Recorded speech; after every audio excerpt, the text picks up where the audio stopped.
자, 오늘은 이제 우리가 6장을 할 건데 6장은 이제 랜덤 베리어블들을 가지고 어떤 함수를 정의해서 새로운 랜덤 베리어블을 만든다.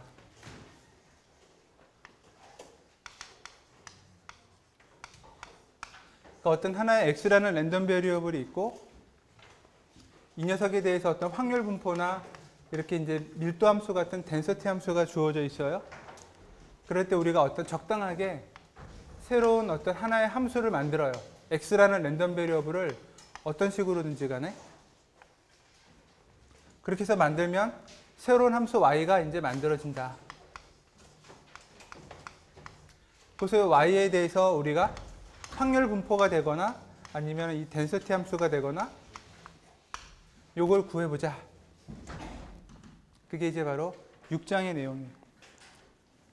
그래서 이제 지금까지는 우리가 뭐 2개 이상의 확률 변수에 대해서 얘기를 많이 했었는데 5장에서 2개가 뭐 인디펜던트가 될 수도 있고 2개가 어떤 식으로든 이제 뭔가 코릴레이션이 있을 수도 있고 그 코릴레이션이라고 하는 우리가 어떤 값을 구했었는데 이 값이 있느냐 없느냐에 따라서 이 gx라는 함수를 정의할 수도 있고 없을 수도 있다. 뭐 그런 비슷한 얘기를 했었죠. 그러니까 x랑 y랑 2개의 랜덤 베리어블의 값들을 우리가 2차원 평면에다가 이렇게 찍어보면 어떤 뭔가 일관성 있는 x하고 y 값들의 분포가 좀 뭔가 함수의 모양으로 볼 때 일관성 있게 나오면 이제 코렐레이션이 높다라고 할 수 있는데 그거 자체가 이 모양에 해당하는 예를 들어서 우리가 이런 식의 함수로 이거를 모델링을 할 수 있다. 그럼 이 함수가 y는 어떤 함수 이 모양이 바로 요거예요. 그래서 코렐레이션이 높을수록 이제 이런 gx라는 함수를 우리가 정확하게 규정하기가 이제 상대적으로 쉬워지죠. 어쨌든 이제 우리는 5장에서는 조인트 덴서티를 가지고 코렐레이션 정의해보고 x하고 y의 분포를 가지고 코렐레이션이 있다 없다가 2개 사이에 어떤 이런 xy 평면 사이에 어떤 일정한 어떤 연관성이 있어 보이는 그래프처럼 보이면은 이제 그런 가능성이 높다라고 얘기했었는데 이런 이제 커브 같은 거를 우리가 직접 규정해주고 요거를 정의해주면 이제 새로운 함수 y가 거기에 맞춰서 만들어질 것이다. 그랬을 때 과연 요건 어떻게 만들 것인가? 그게 이제 바로 6장의 주로 내용이다. 근데 주로 이제 어떤 때 쓰이냐면 이제 주로 이제 우리가 이렇게 0에서 1 사이에 그러면서 어떤 x라는 확률 변수가 유니폼한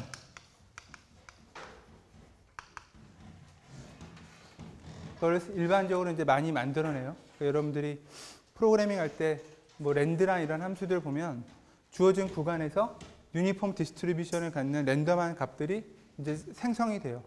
그러니까 이거는 우리가 이제 시뮬레이션 하는 과정에서 쉽게 만들 수 있는데 문제는 이제 여러분들이 유니폼 디스트리뷰션에 해당하는 어떤 신호를 원하는 게 아니라 이제 가우시안 디스트리뷰션에 해당하는 신호를 원할 수 있는 거죠.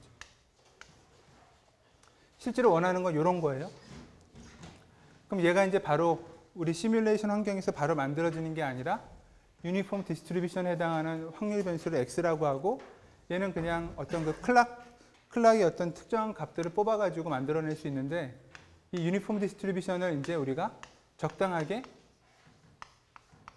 이렇게 변형하면 변형해서 새로운 y라는 녀석을 만들면 이 y가 이제 가우시안 디스트리뷰션, 노멀 디스트리뷰션의 모양을 갖는 확률 분포로 이제 만들 수 있다는 거죠.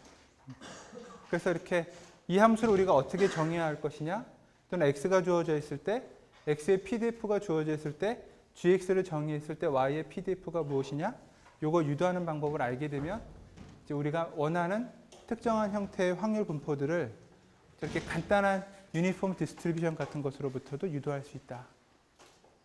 그게 이제 바로 이 6장의 주요 내용 중에 기본이 되는 이제 사항들. 물론 이제 이 노멀 디스트리뷰션은 하나의 변수를 가지고 하나로 만들 수는 없고 이제 뭐 좀 더 복잡한 문제가 있긴 하지만 그거는 우리가 차차 얘기하기로 해봅시다. 자, 예를 들어서 x라는 녀석은 이렇게 3개의 확률 분포를 갖고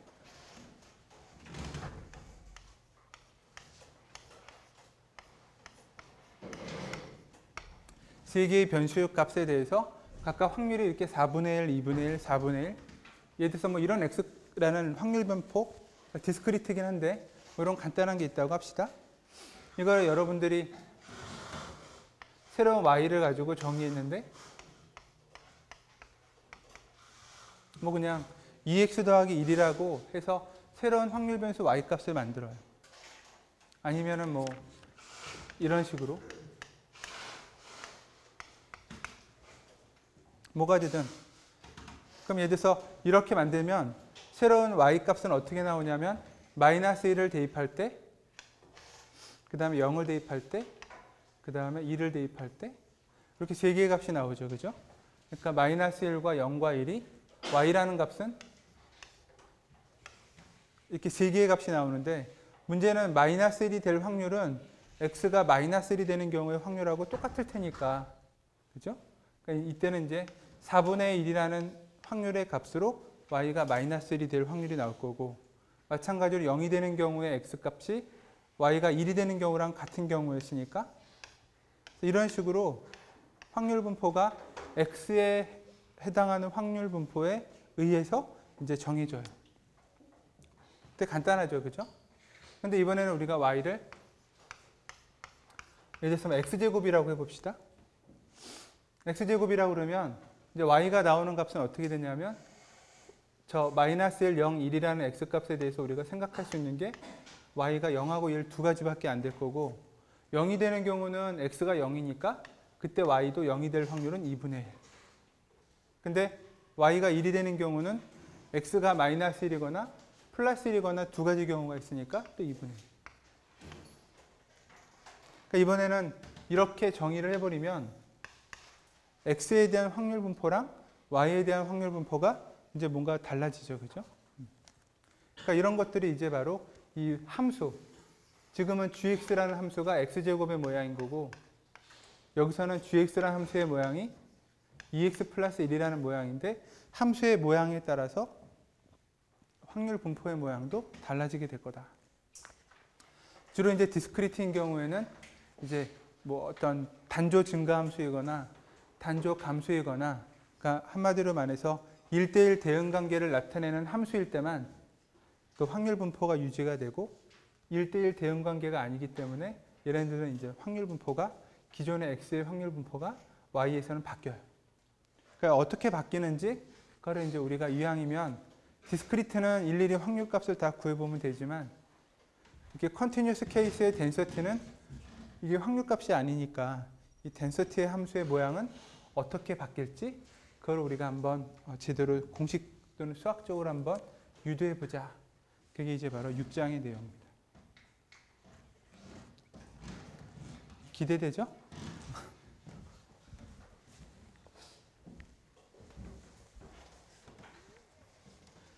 자, 그래서 일반적으로 어떤 공식을 유도하기 전에 일단은 우리가 먼저 한 두 가지 정도 간단한 이그젬플을 한번 따라가 봅시다.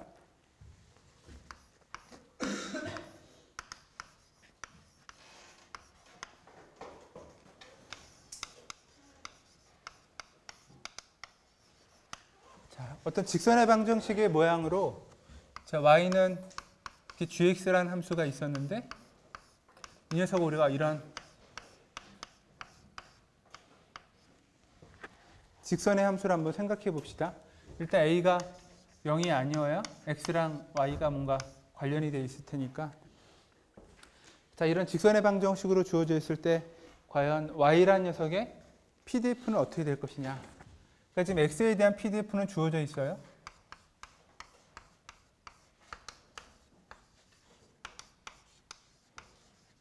그랬을 때 과연 이 y라는 녀석의 PDF를 우리가 어떻게 구할 수 있을지.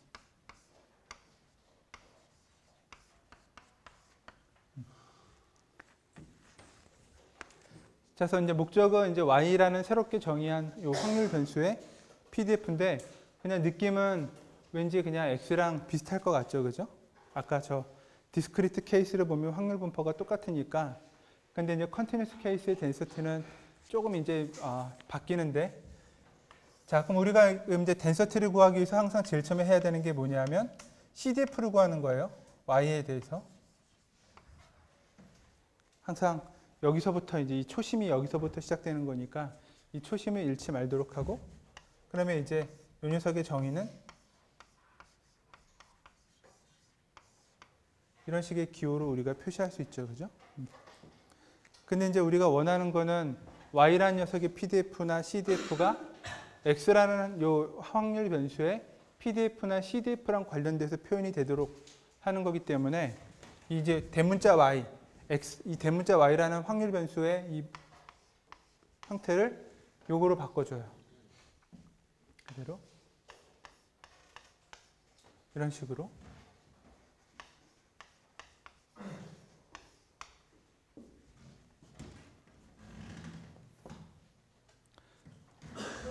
그러면 이제 저 확률이라고 하는 기호 안에 x라는 확률 변수에 대한 어떤 범위를 우리가 규정할 수 있는데, 문제는 저 이제 x에 대해서 앞에 곱해져 있는 a가 이제 부등식을 풀 때 이제 부호가 문제가 되니까, 그래서 a가 만약에 양수이다 그러면 이 녀석은 어떻게 되냐면 x만 남겨놓고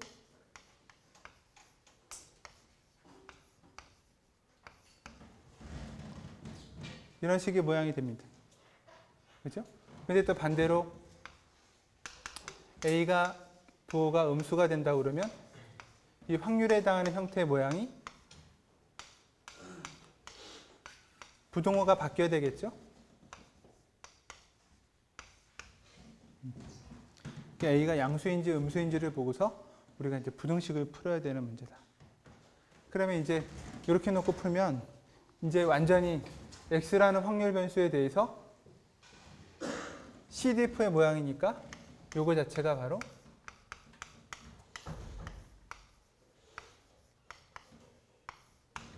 단번에 이렇게 쓸 수 있겠다. 아래 같은 경우는 요것보다 크거나 같다니까 전체 확률 1을 기준으로 CDF의 모양으로 뺄 수 있다. 그러니까 fx라는 이 CDF 함수가 뭐가 될지는 모르지만 x라는 변수 대신에 a분의 y-b를 대입하면 이제 이거 전체가 y에 대한 식이 되죠. 그죠? 그러니까 y에 대한 식으로 뭔가 y의 CDF를 적당히 만들어냈다. 이게 이제 바로 y의 CDF를 우리가 이제 적절하게 찾은 겁니다. 그러니까 이런 경우일 때는 이런 모양으로 나오고, 이 경우일 때는 이런 모양. 이게 이제 바로 다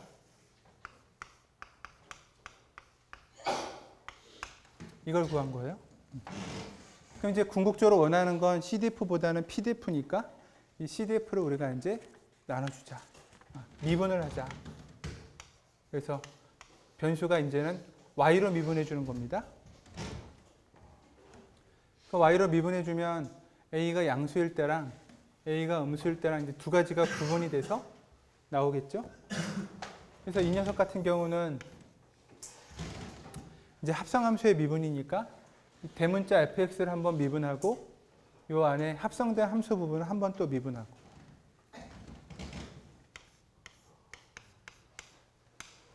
요 이제 프라임인데 y에 대해서 미분한 거예요. 그다음 요거를 미분하면 a분의 1. 근데 대문자라고 하는 녀석을 미분하면 어떤 함수가 되는 거냐? 이거 우리가 소문자에 해당하는 PDF의 모양을 갖기로 했으니까 이런 식으로 쓸 수 있겠다. 그러니까 함수의 모양에 똑같은 거에 a분의 y-b만 대입하면 되고,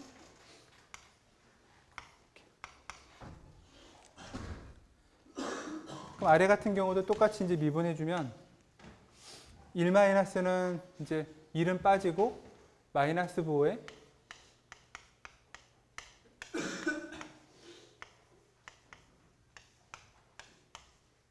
이렇게 될 거예요. 그래서 보면은 이제 마이너스 a분의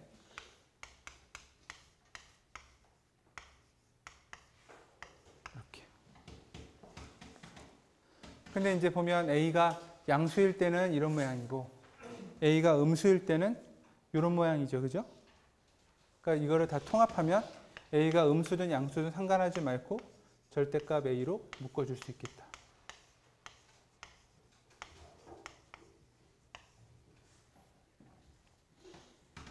이게 이제 y는 ax 더하기 b라는 간단한 직선의 형태로 주어져 있을 때 덴서티의 모양이다. 이 a라는 크기가 뭐가 될지는 모르지만 기울기죠, 그죠? 그러니까 저 기울기가 이제 1보다 크냐 작으냐에 따라서 다른데, 이거는 이제 어떤 확률 분포를 생각해 보면 좀 편해요. 이렇게 예를 들어서 기울기가 1보다 작은 직선을 생각해 봅시다.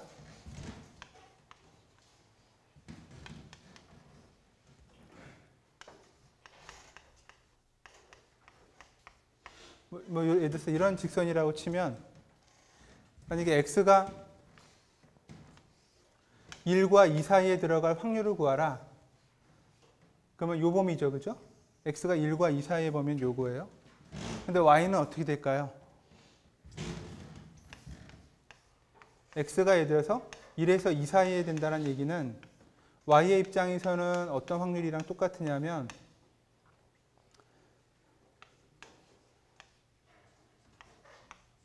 2분의 3부터 2까지예요. 그죠?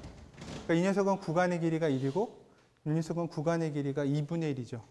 그러니까 이 구간에 들어갈 확률은 y의 입장에서 볼 때는 2분의 3과 1에 해당하는 요 구간. 그러니까 요 반 정도, 요 폭의 반에 해당하는 구간에 들어갈 확률이에요. 그러면 덴서티 입장에서 볼 때는 어떻게 돼요? 이만한 구간의 확률이랑 요만한 구간 반에 해당하는 확률이 똑같다고 그러면 덴서티 입장에서는 요 반짜리가 더 커야 되죠, 그죠? 그러니까 아까 a가 2분의 1이니까 a가 2분의 1이면 역수가 돼서 2가 되고, 그래서 x라는 덴서티의 2배. 그러니까 이제 우리가 생각하는 그래프를 보는 거랑 요 유도하는 과정이랑 이제 비슷하게 맞아떨어질 거다.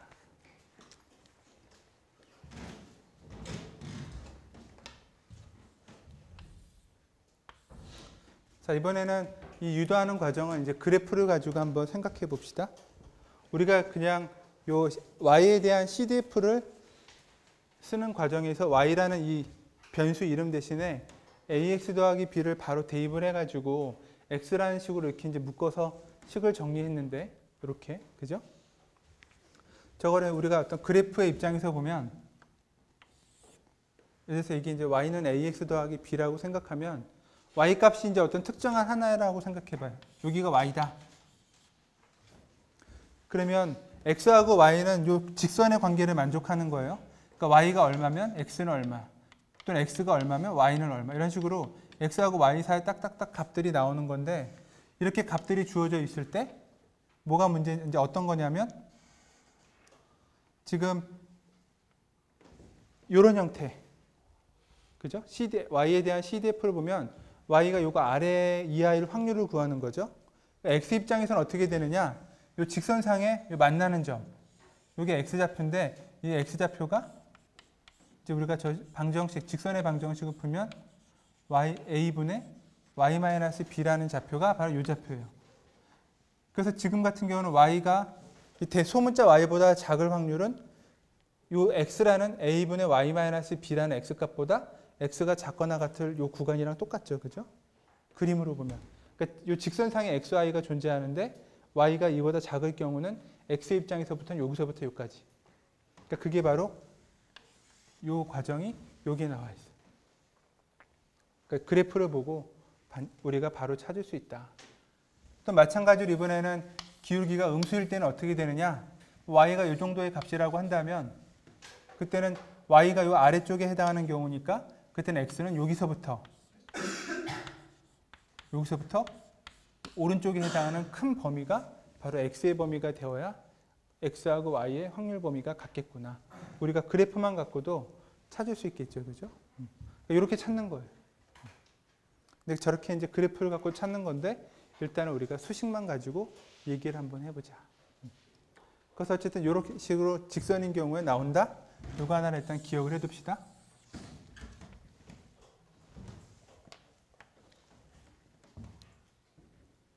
자, 그럼 이번에는 이제 다른 함수를 우리가 한번 생각해 볼까요?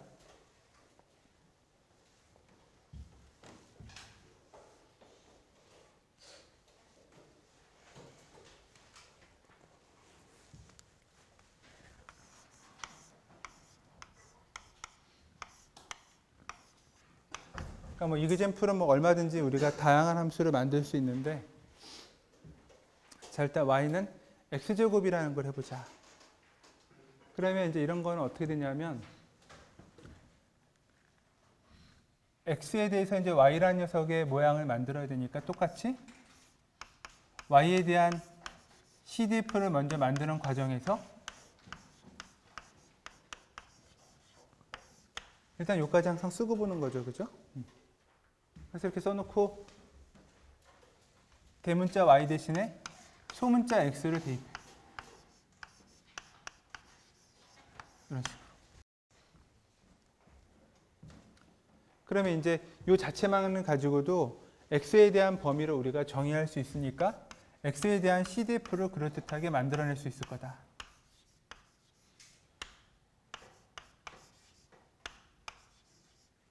그리고 y는 이 조건을 만족하려면 아무래도 0보다는 커야 되겠죠. 그죠? 그러니까 0보다 작은 음수일 때는 이런 조건을 만족하는 확률값 자체가 존재하지 않으니까 이때 y는 0보다 크다.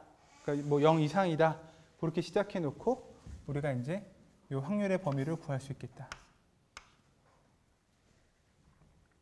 그럼 이제 이거는 CDF의 모양이 딱 나오니까 x에 대해서 어떤 값이냐면 루트 y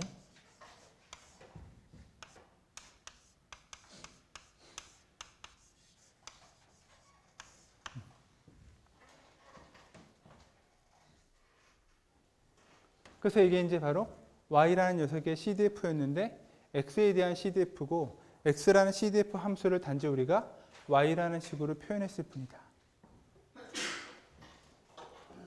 그러니까 예를 들어서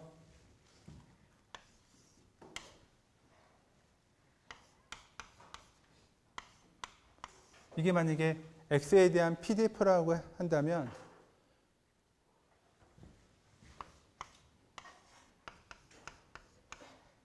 이게 이제 x에 대한 CDF가 될 거고, 그러면 y에 대한 CDF는 무엇이냐? x 대신에 루트 y를 대입하면 돼요. 그죠? 1 마이너스 익스포넨셜 마이너스 람다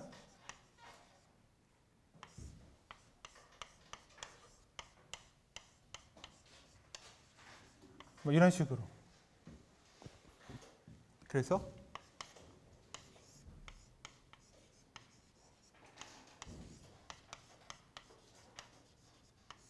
이게 이제 바로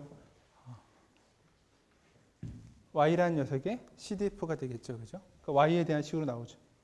그러니까 이런 식으로 하는 게 바로 이제 요 수식들의 의미예요.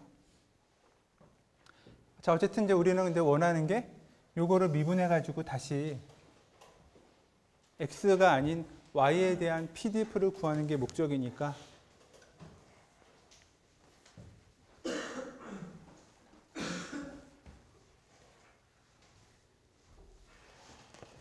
그래서 이제 이 PDF를 y에 대해서 미분해 보자.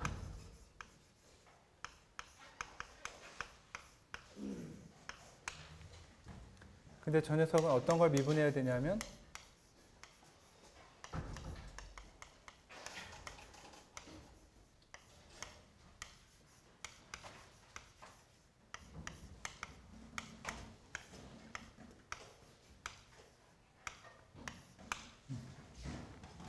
이 기호는 x에 대한 함수가 아니라 x라는 확률 변수의 PDF, CDF의 모양이다라는 얘기일 뿐이지 이게 x의 변수를 갖는 함수는 아닌 거니까 그러니까 변수가 지금 y, 루트 y로 들어간 거죠. 그죠? 어쨌든 합성함수의 미분이니까 이것도 모양을 해보면 일단 대문자 fx를 어떤 식으로든 미분하고 그 다음에 또 루트 y를 미분해서 얻어지는 모양. 이렇게. 이쪽은 마찬가지로 또 대문자 fx를 일단 미분한 모양에다가 여기 마이너스 루트 y가 있고 그래서 마이너스 루트 y에 대해서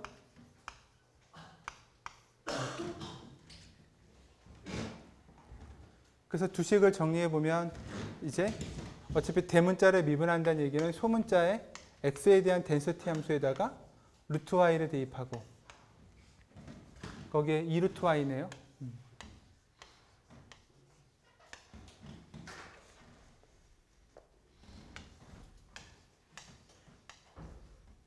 근데 이쪽도 여기 마이너스랑 여기 마이너스가 있으니까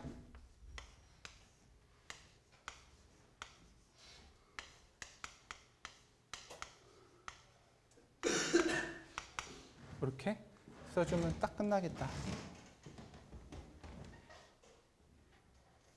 아까는 x라는 거에 대해서 이런 식의 모양이었는데 이번에는 x라는 녀석에 대해서 2개짜리로 나오네요. 그죠?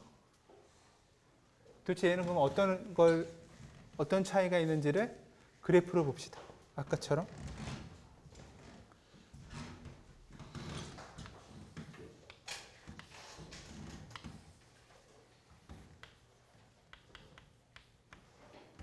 y는 x제곱이라고 하는 값들로 그래프를 그리면 이렇게 될 텐데 어쨌든 y가 음수일 때는 그보다 작거나 같을 확률은 제로니까 특정한 이렇게 y값이 여기라고 해봐요. 그러면 이제 그림에서 보면 대문자 y가 이 소문자 y보다 작거나 같을 경우는 그 관계식 x하고 y가 여기 요 곡선상에만 있는 거니까 의미를 보면 마치 이 대문자에 해당하는 x는 어디부터 어디냐면 여기서부터 여기까지만 존재하죠. 그죠? 근데 이 구간은 우리가 x가 아니라 y라는 문자로 표시하는 거예요. 그러니까 플러스 마이너스 루트 y로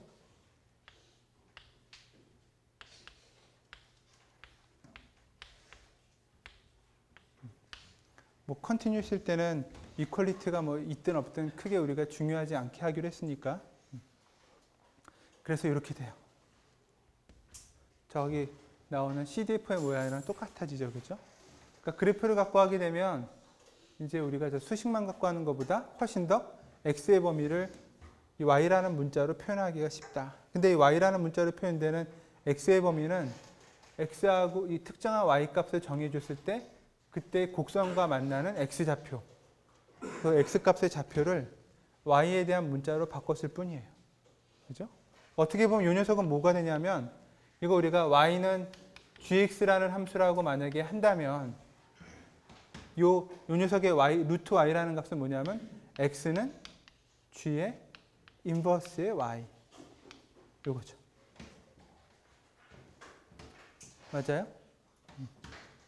이게 바로 플러스 마이너스 루트 y다. 근데 문제는 근이 하나가 아니라 직선 같은 경우는 아까 하나였는데 근이 한 번은 플러스 루트 y랑 한 번은 마이너스 루트 y 두 개의 근이 있으니까 그 각각의 근에 대해서 이렇게 두 개의 항으로 더해지는 모양을 갖는다.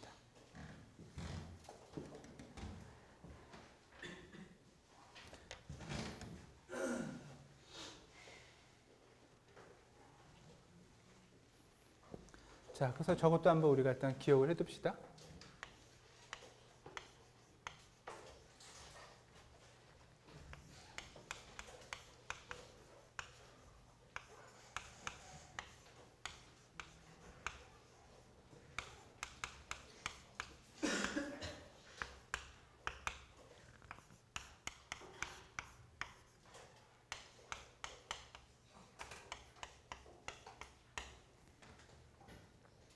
그럼 이제 두 가지 정도의 이그젠플을 가지고 이제 우리가 좀 더 일반적인 경우에 이제 이그젠플을 약간 공식을 유도를 할 텐데 어쨌든 중요한 건 y가 어떤 값이다라고 가정했을 때 그때 만나는 x 값들의 위치, 그 x 값들의 위치를 y에 대한 식으로 바꿔주고 결국 이 y에 대한 식으로 바꾼다는 이 y 값들이 바로 x는 y에 대한 식이니까 y를 x로 푸는 게 아니라 x를 y에 대해서 풀어야 되니까 이런 인버스처럼 보이는 거. 그죠? 요 x 값들을 여러 개가 되든 뭐 한 개가 되든 그걸 다 구해요. 그래서 그 값의 범위에 맞도록 우리가 x의 범위를 구하고 요 녀석을 CDF로 바꿔서 미분해주면 PDF가 나올 거다. 한번 이제 그럼 제너럴한 걸 한번 봅시다.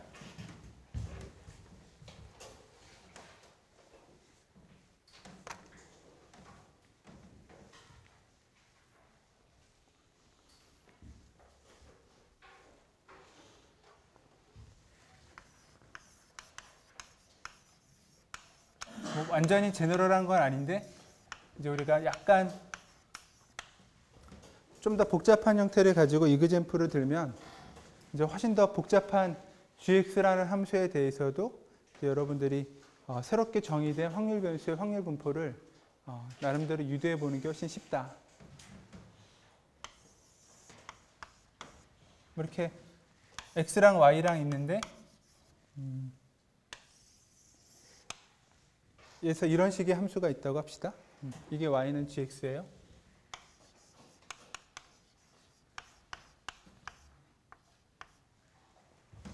그래서 이제 gx의 함수가 마치 이렇게 3차 함수 같은 모양이죠, 그죠? 자, 이럴 때 예를 들어서 y라는 녀석이 이 정도의 값이라고 생각해봐요. 이 정도가 y라는 값이라고 합시다. 그러니까 사실은 이제 이 극대랑 극소라고 하는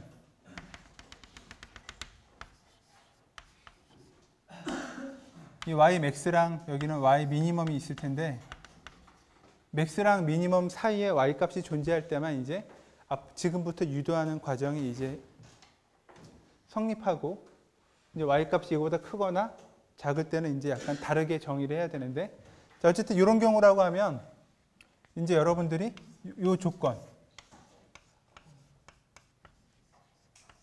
이런 조건을 좀 풀어야 되죠, 그죠? y에 대한 CDF 그 다음에 PDF를 구해야 되니까 이 조건을 좀 구해야 되는데 y라는 녀석이 이 y라는 특정한 것보다 작거나 같을 확률은 이제 똑같이 그죠? 이거보다 작을 범위를 딱 x에 대해서 규정해주면 이 위치 여기를 예를 들어서 x1이라고 합시다. 여기를 x2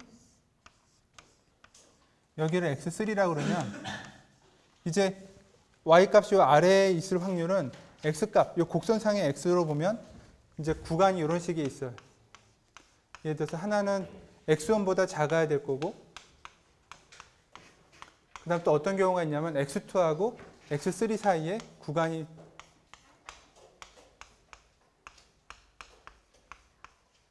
이렇게 되죠, 그렇죠? 그러니까 뭐 이퀄리티는 너무 뭐 예민하게 우리가 지금 볼 상황은 아니니까 일단 저렇게 씁시다. 그러면 지금 이 아래에 있어야 될 범위에 대해서 우리가 이렇게 쓸 수 있다. 근데 이건 아무 때나는 아니고 다 y라는 녀석이 요 ymax랑 yminimum이라고 하는 극대와 극소 사이에 들어갈 때만 이제 성립 가능한 얘기예요, 일단은.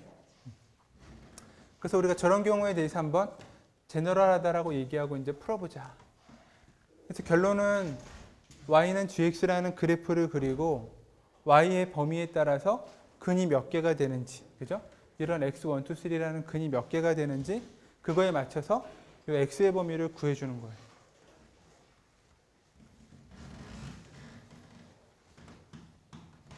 자, 그럼 이제 이 녀석은 여러분들이 x에 대한 CDF의 모양으로 바꿀 수 있으니까 하나는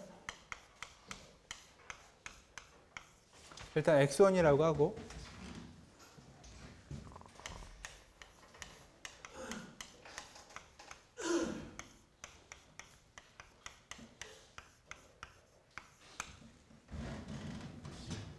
이렇게 이제 CDF로 바꾸겠죠, 그죠? 근데 저 x1, x2, x3를 아까 이 y는 x제곱처럼 이렇게 y에 대한 식으로 바꿔야 돼요. y에 대한 식으로 바꾼다는 얘기는 이런 걸 하죠.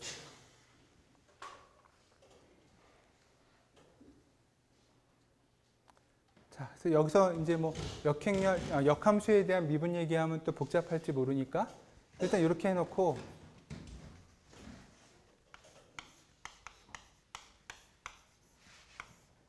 그럼 이제 이 녀석을 우리가 y에 대해서 미분하면 되겠죠, 그죠? y에 대해서 미분하자.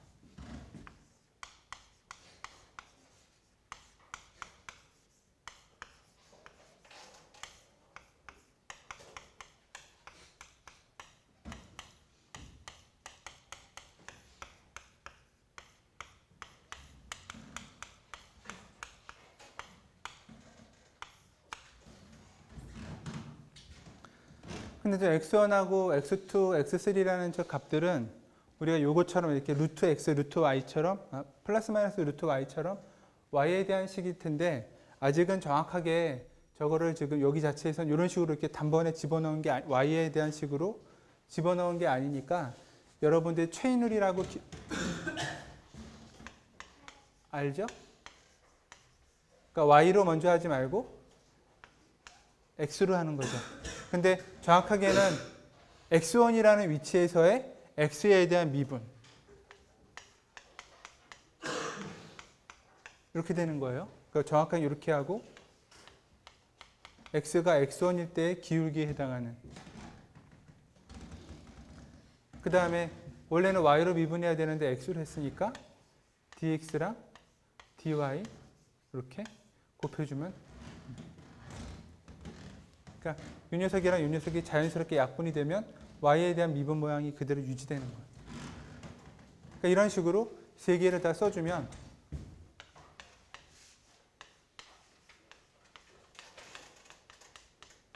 x3에 해당하는 거는 마찬가지로 x가 x3일 때 기울기에 해당하는 거고, 거기다 똑같이 dx, dy.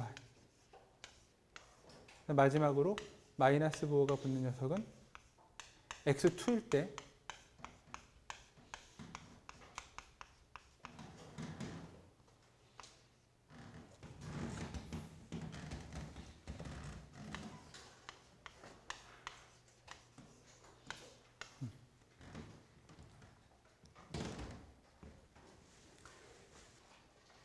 그래서 x1, x2, x3를 우리가 뭔가 역함수를 구하듯이 해서 아까 플러스 마이너스 루트 y처럼 바로 대입하면 좋은데, x1, 2, 3를 y에 대한 식으로 바꾸면 좋은데 그게 잘 안 되니까 일단은 저렇게 x1, 2, 3라고 썼고, 어쨌든 저거는 여전히 y에 대한 식이니까 우리가 뭔가 미분할 수 있긴 할 텐데 그게 단번에 안 되니까 이렇게 이제 x로 해서 이 위치에서의 기울기, 그 다음에 이런 식의 체인룰을 가지고 표시해 봤다. 몇 가지는 되나요? 그럼 이제 dx, dy가 뭔지만 알면 되는데,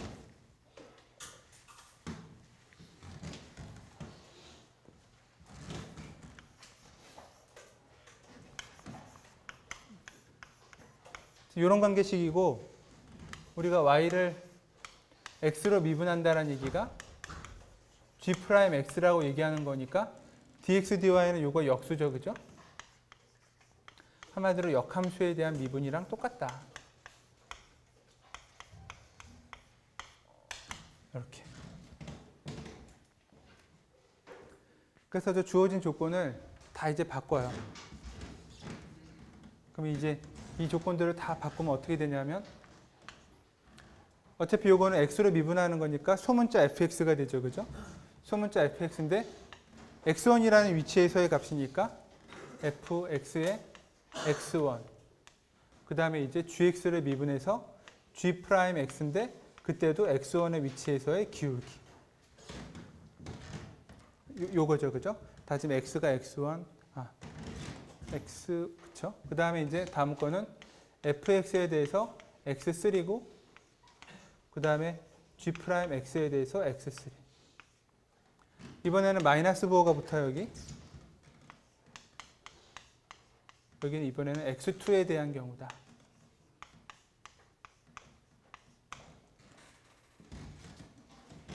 그러니까 x1, 2, 3는 y로 표현할 수 있는 저 세 개의 위치예요.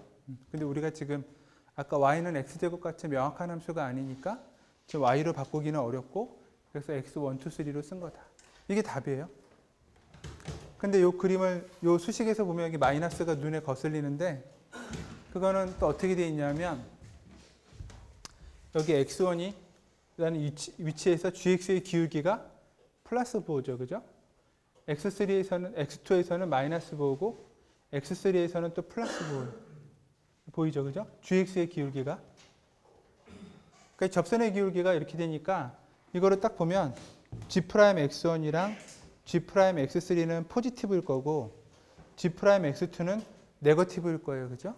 그래서 여기가 마이너스 부호고 얘가 네거티브니까 요거 두 개는 플러스 부호가 될 거고, 덴서티 함수는 언제나 포지티브죠, 그죠?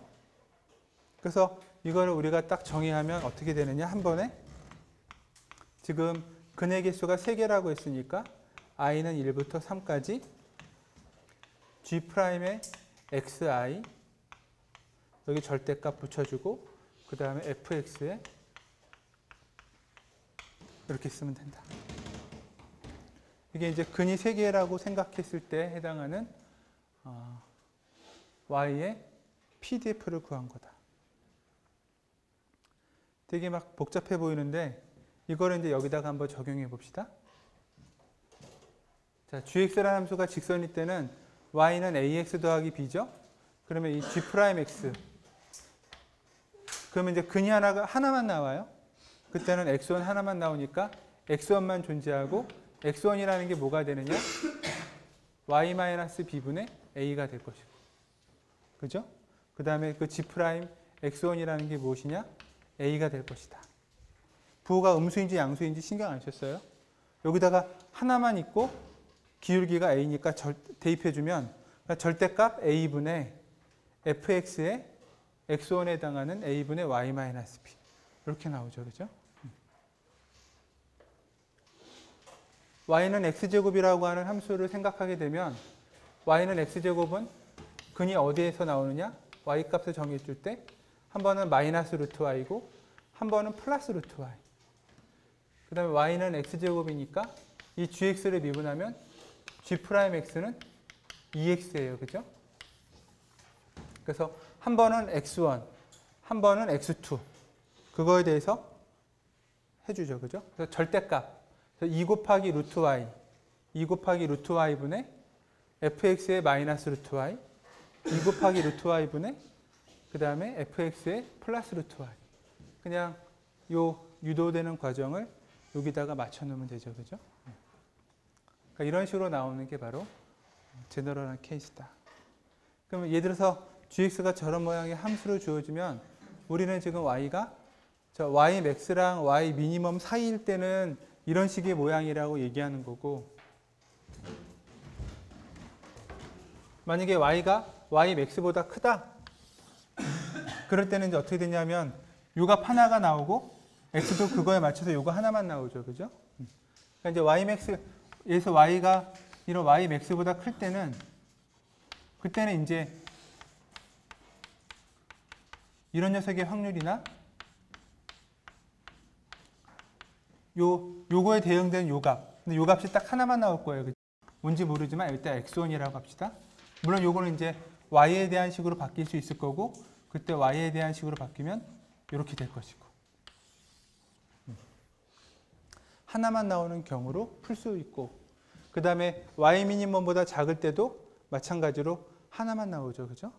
이런 식으로 우리가 구분해가지고 세 가지의 y에 대한 범위에 대해서 덴서티 함수가 각각 다르게 나온다. 그런 걸 생각해 보면 돼요.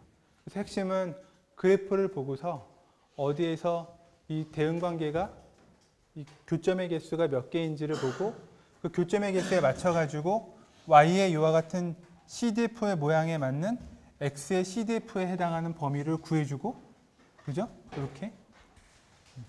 그래서 그거로부터 차근차근 유도하는 거다. 근데 아마 이제 여러분들이 생소하다 그러면 이런 체인룰이 될 수도 있고 아니면 역함수에 대한 미분이 될 수도 있고, 이것만 여러분들이 잘 확인해 주면 좋겠다. 역함수의 미분은 들은 적 있습니까? 1학년 때 수학교 혹시 안 배웠습니까? 배운 거는 같죠, 그죠? 그냥 정의하자면 함수 y는 이렇게 gx든 fx든 있다. 그럼 역함수라는 건 이제 x는 무슨 y 이런 식으로 바꾸는 겁니다. x하고 y의 위치를 바꿔가지고 그래서 역함수를 만든 녀석의 기울기를 구하라. 그러면 원래 기울기의 역수예요. 그래서 x로 내가 쓸지 y로 쓸지 문자만 잘 바꿔서 변형해주면 되기 때문에 그것만 기억해주면 이런 것들은 아마 여러분들이 대략 이해할 수 있지 않을까. 그래서 이걸 기억을 해둡시다. 저게 이제 3개가 됐든 4개가 됐든 얼마든지 확장하더라도 그대로 통용되는 그런 개념이다.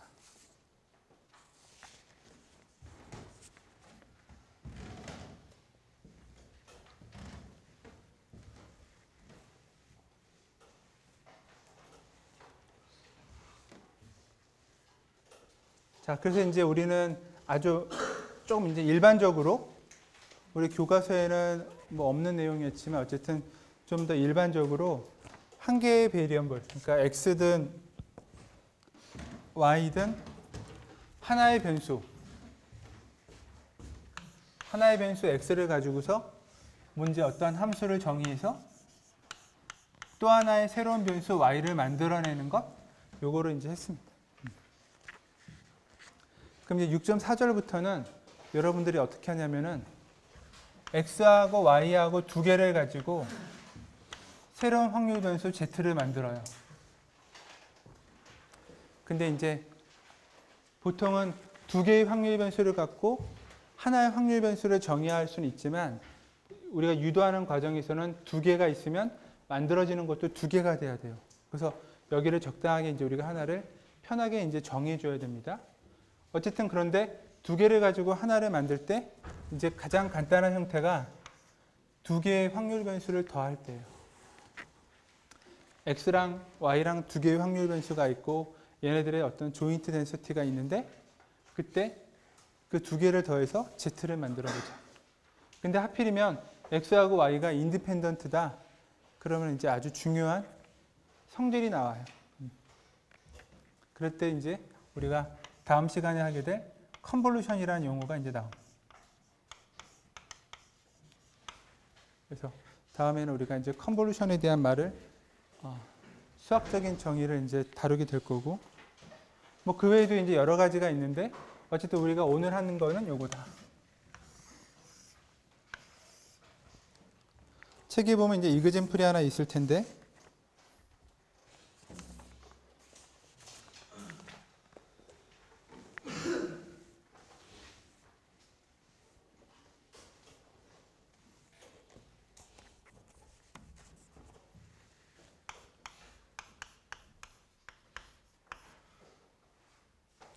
자, x라는 녀석은 평균이 0이고 분산은 1인 정규 분포예요. 그러니까 이제 이 녀석의 PDF 함수가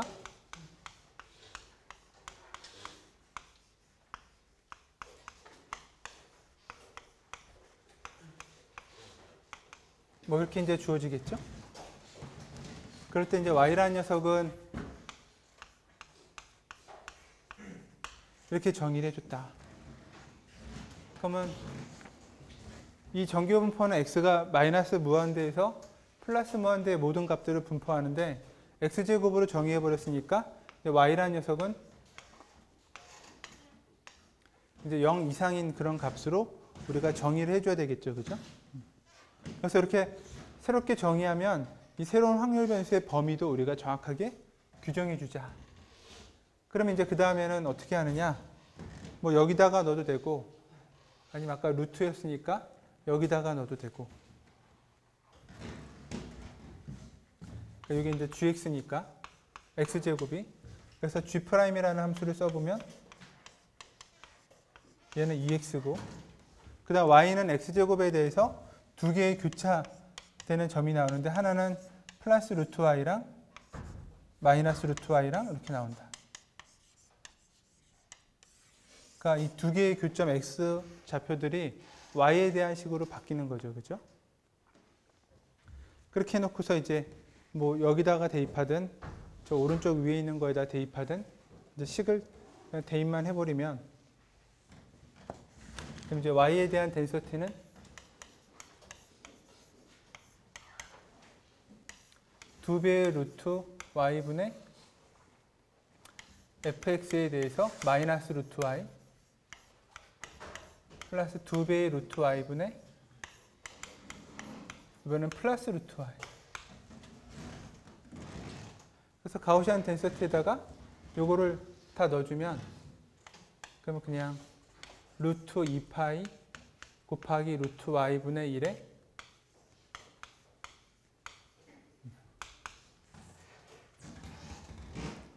그리고 y는 0보다 커야 된다. 0이면 또 의미가 없으니까 뭐 이렇게 돼야 되겠네요, 그죠?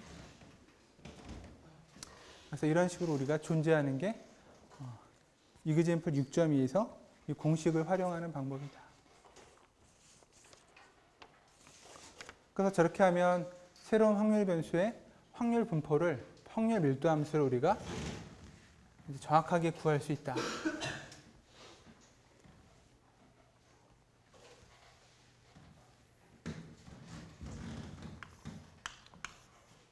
(6.3절은) 이제 평균을 구하는 건데,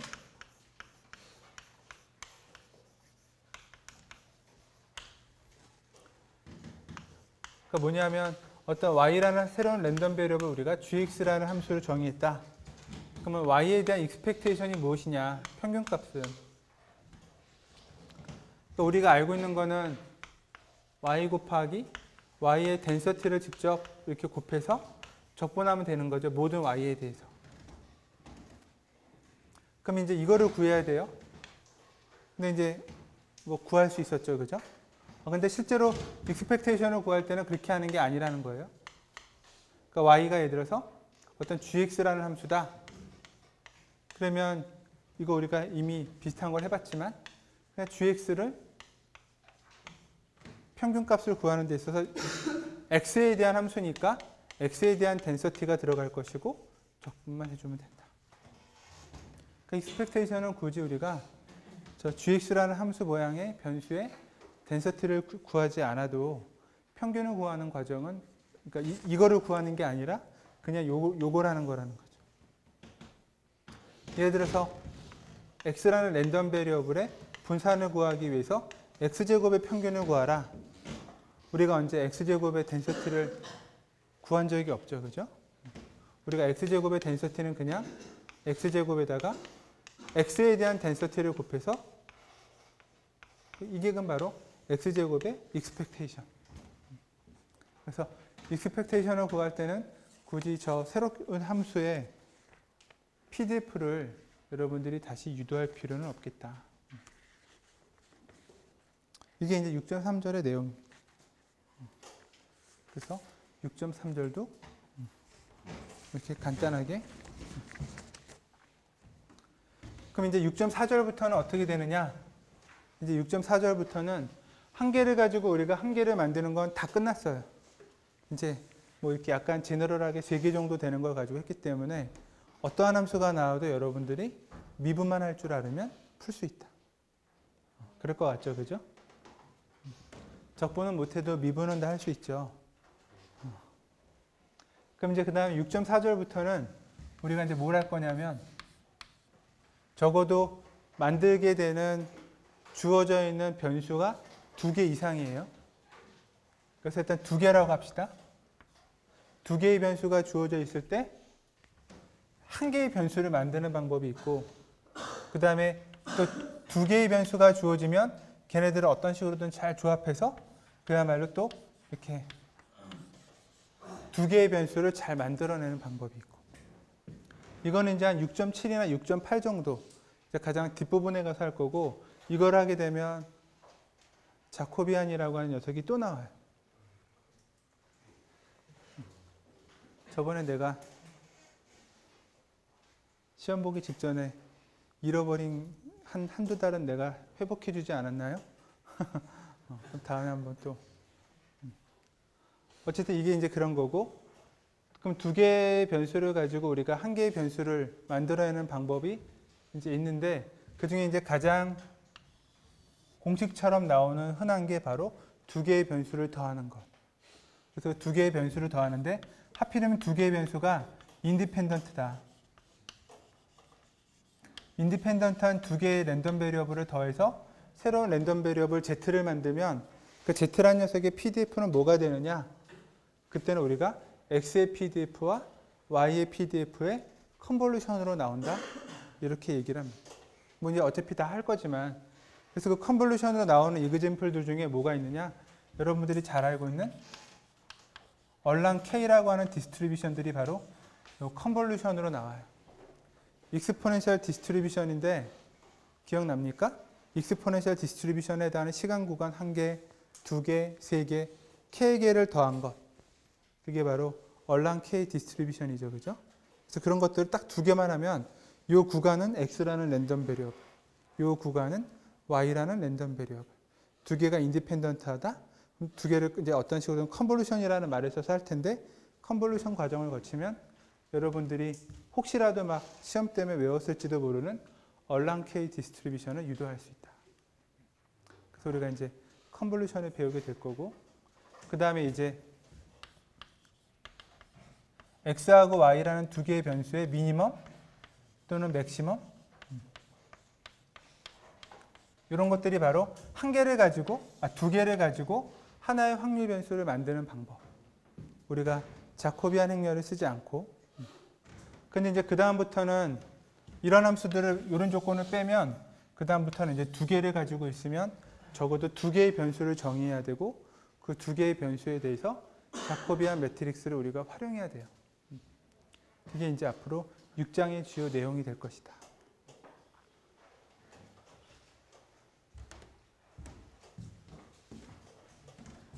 그래서 다음 시간에는 이 컨볼루션이라는 걸 해야 되는데, 사실 컨볼루션은 신호와 시스템이라는 데서 훨씬 더 많이 나와요.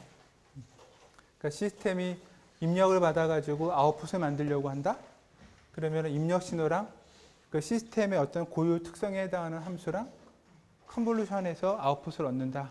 뭐 그런 수학적인 정의가 있는데, 아무튼 그때 컨볼루션을 우리가 이제 좀 많이 연산을 좀 해봐야 되는데, 해본 적 없죠, 그죠? 그래서 컨볼루션도 다음 시간에 해야 되고, 좀 더 우울한 얘기를 한마디 더 해주자면, 여러분들 내가 지금 7장을 어떻게 해야 될지를 고민 중인데, 7장에는 퓨리어 트랜스폼이라는 거 배운 적 있습니까?